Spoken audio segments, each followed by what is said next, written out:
अच्छा, आप एक सवर्ण जाति से आते हैं जिसको कि प्रिविलेज्ड मान सकते हैं।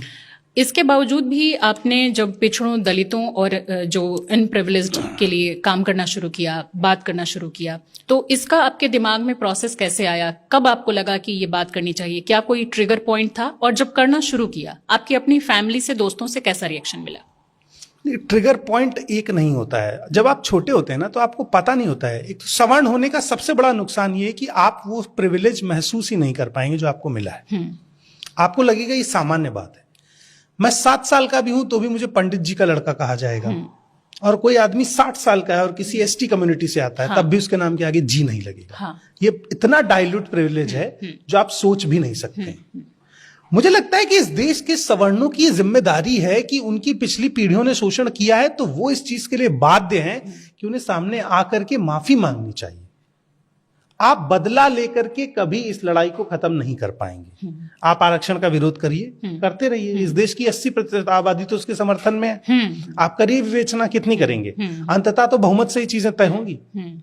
आपको आगे आके और सम्मान के साथ ये कहना पड़ेगा।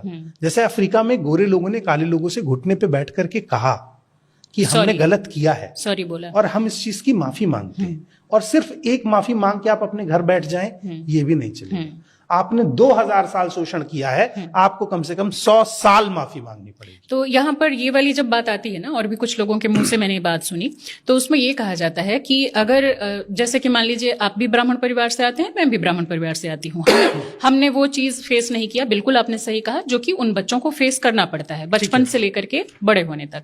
लेकिन इसमें एक जो सवाल आता है वो ये आता है कि मान लीजिए कि हमारे सवर्ण पूर्वजों ने कोई गलती की, तो क्या उसके लिए हम दोषी हैं, हमें आज माफी मांगनी चाहिए? या फिर ये तो वही वाली बात हो जाएगी जो लोग बोलते हैं कि बाबर ने कोई गलती की, मंदिर तोड़ा, तो फिर आज मुसलमानों को उसके लिए टारगेट किया जाता है। ये थोड़ा कॉन्ट्राडिक्टरी है। मंदिर नॉन लिविंग थिंग है, पर ह्यूमन तो लिविंग थिंग है ना।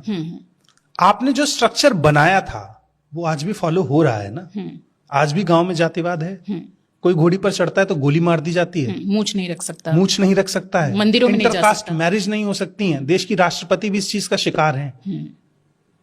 मंदिर में नहीं जा सकते आप। यादव कथा पढ़ेगा तो पीटा जाएगा। ब्राह्मणों की बपौती है कथा पढ़ना। तो जब तक आप ये सत्ता नहीं छोड़ेंगे, जो आपको एक कास्ट प्रिविलेज वाली सत्ता है, तब तक आपको माफी मांगनी पड़ेगी। मैं कह रहा हूं जिस दिन इस देश में 4 शंकराचार्य में से 2 भी दलित होंगे, मुझे लगेगा कि सुधार हो गया। लेकिन वो कैसे होगा, ये आप बताइए। बदलाव कैसे? मैं ये सवर्णों से कह रहा हूं। वो आप बताइए। जब आप कह रहे हैं कि आपके बाप दादाओं ने नहीं किया, तो आप बना दीजिए शंकराचार्य एक दलित को। तो ये तो फिर जो हमारे रिलीजियस पुराने टेक्स्ट हैं उसका हवाला देकर के कहा जा सकता है कि वो नहीं बन सकते। कौन से टेक्स्ट लिखे किसने? आपने दलितों को संस्कृत पढ़ने नहीं दी। वहां से शोषण चल रहा है। जो कहानी एग्जिस्ट भी नहीं करती है, उसमें जातिगत शोषण को ग्लोरीफाई किया गया है। तो जब आपने पढ़ने दिया नहीं, लिखा खुद आपने, मंदिरों में घुसने दिया नहीं, भगवान को डिफाइन किया आपने, अच्छा खाना आपको मिला, मुझे जूठन मिली, पढ़ने का प्रिविलेज आपको मिला, मुझे स्कूल के बाहर बैठने को मिला, गांव में रहने का प्रिविलेज आपको मिला, मुझे गांव के बाहर रहना पड़ा, मैंने तालाब का पानी पिया, आपने कुएं का पानी पिया, तो मेरे डीएनए और आपके डीएनए में जमीन आसमान का फर्क है। वो तो रहेगा अभी और भी मेरे बच्चे आज भी कमजोर होंगे उन बच्चों से जिन बच्चों को हमेशा थाली में खाना दिया गया, और जो बच्चे एक टाइम के खाने के लिए बचपन में मजदूरी करते रहे, उन बच्चों को एक रेस में बिठा के नहीं दौड़ाया जा सकता है। ये फर्क है। आप बराबरी पे आने का मौका दीजिए। एक बच्चा जिसकी पूरे दिन की लड़ाई ही एक टाइम के खाने की है, अब आप कह देंगे वो गरीब है, तो ईडब्ल्यूएस मिल गया, तो ईडब्ल्यूएस का आपने विरोध क्यों नहीं किया? वो तो सवर्णों को दे रहे हैं ना। अगर आप आरक्षण के खिलाफ थे तो आप ईडब्ल्यूएस का विरोध करते, तब मुझे लगता कि हाँ, आप इसे डिस्क्रिमिनेशन समझते हैं। कि हर तरह के आरक्षण। जब रोटी आपकी थाली में गिरे तो वाह वाह, और दूसरे की थाली में गिरे तो हाय तौबा। इसका मतलब आप अभी भी डिस्क्रिमिनेशन में जी रहे हैं। अच्छा, शहर में जो अंकल आंटियों से बात करो तो वो लोग अक्सर बोलते हैं कि अब कोई डिस्क्रिमिनेशन कस्बों या गांवों में नहीं है, जबकि आज भी आए दिन इस तरह की खबरें छपती हैं कि घोड़ी पे नहीं चढ़ने दिया गया, या मंदिर में वो गए, किसी ने पहचान लिया। जैसे नए बच्चे हैं तो वो जैसे जीन्स वीन्स पहने हैं तो बहुत बार लोग नहीं पहचानते। गांव के जो बुजुर्ग हैं उनको तो पहचान लिया जाता है, लेकिन जो उनके बच्चे बच्चे होते हैं वो मंदिरों में जाने की कोशिश करते पकड़े गए, उनको लोग नहीं पहचान पाए, तब तक वो जाते रहे। जैसे ही पहचाना गया कि ये फलानवा का बेटा है, पकड़ के उसको पीट दिया गया।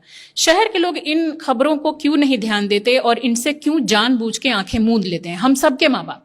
दे आर वेरी मच एलीट, ऐसा उन्हें लगता है। उनके सवालों का जवाब डेटा ही है। हिंदुस्तान में आईएएस हैं 5,577। इसमें से कितने ओबीसी होंगे?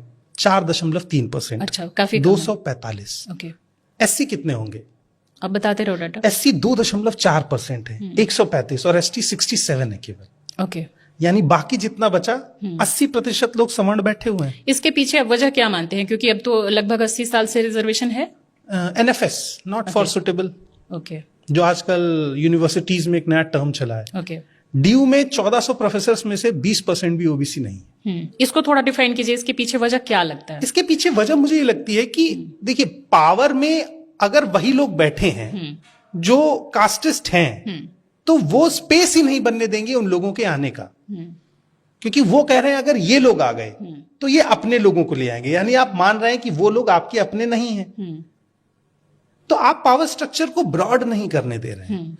प्रधानमंत्री को अपने आप को ओबीसी बनाना पड़ा प्रधानमंत्री बनने के लिए। वो है या नहीं है, इस पे आज भी सवाल है। गुजरात में नहीं थे, गुजरात में दिल्ली आते हो गए। दिल्ली आते हो गए।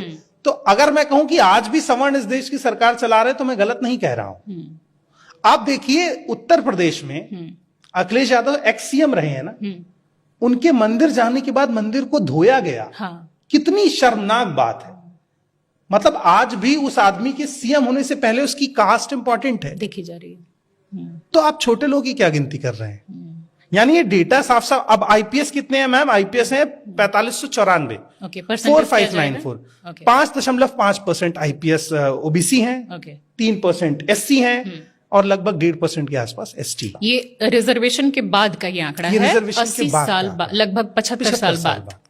रिजर्वेशन को एक्सेप्ट करने में 25 साल लगे, फॉलो करने के प्रोसेस में लाने में 30 साल लगे, और इसके बाद अभी 100 साल और लगेंगे इसको डाइजेस्ट करने में। और देश में तो सरकारी नौकरी 2-3% है, प्राइवेट में तो रिजर्वेशन भी नहीं है। तो वहां आप जो जिस तरीके का स्ट्रक्चर काम करता है उसे तो आप चैलेंज भी नहीं कर सकते।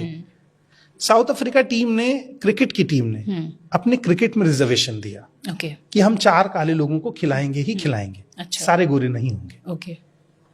तो आपको थोड़ा अपने लिबरल थॉट्स को ब्रॉड करना पड़ेगा। आप प्राइवेट ऑर्गेनाइजेशन में कह रहे हैं कि अगर हम रिजर्वेशन दे देंगे तो काम का स्पेस नहीं बनेगा। जैसे एक जज साहब ने आदेश दिया कि अगर महिलाओं को मेंस्ट्रुअल लीव के लिए हम दे देंगे तो फिर कंपैरेटिवली महिलाओं को नौकरी कम मिलेगी। क्यों? जो नहीं दे 10%, जो 33% महिला अपने ऑर्गेनाइजेशन में ना रखे, उस पर कार्रवाई करो, ग्रांट देना बंद कर दीजिए, और उस पर 3 गुना टैक्स लगेगा। लगाइए नहीं, अभी नौकरी भी देंगे और पैर छूते घूमेंगे। अगर एक महिला ड्रॉप कर दे ऑफिस, बोलेंगे प्लीज काम कर लीजिए, आप मत जाइए। यानी सरकार खुद नहीं चाहती है।